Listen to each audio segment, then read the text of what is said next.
Why did David Muir's replacement suddenly halt the show during the breaking news segment? The unexpected pause shocked viewers worldwide and left everyone wondering what really happened behind the scenes. One of the most common reasons a live broadcast suddenly stops is a technical glitch. In this case, David Muir's replacement encountered an unexpected equipment failure during the breaking news segment.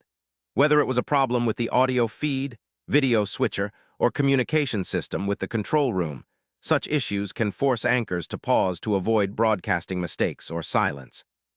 The pressure on live news teams to deliver seamless coverage is immense, so safety protocols kick in immediately when something goes wrong.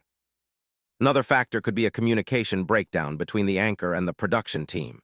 Anchors depend on real-time cues, updates, and instructions from the control room.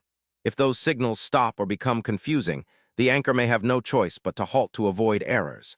This especially happens when there is breaking news rapidly developing and the script or details are changing.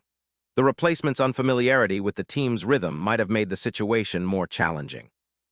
Breaking news segments are notoriously unpredictable. When new information surfaces quickly, anchors sometimes have to pause and wait for confirmation or updated instructions. This is to ensure they report accurate facts rather than speculation. David Muir's replacement might have stopped the broadcast to give the newsroom time to verify critical details before proceeding, maintaining the network's credibility and trust with viewers. Live news is a high-stakes environment where split-second decisions matter. David Muir's replacement halting the show wasn't just a technical hiccup. It was a crucial move to keep the broadcast accurate and professional.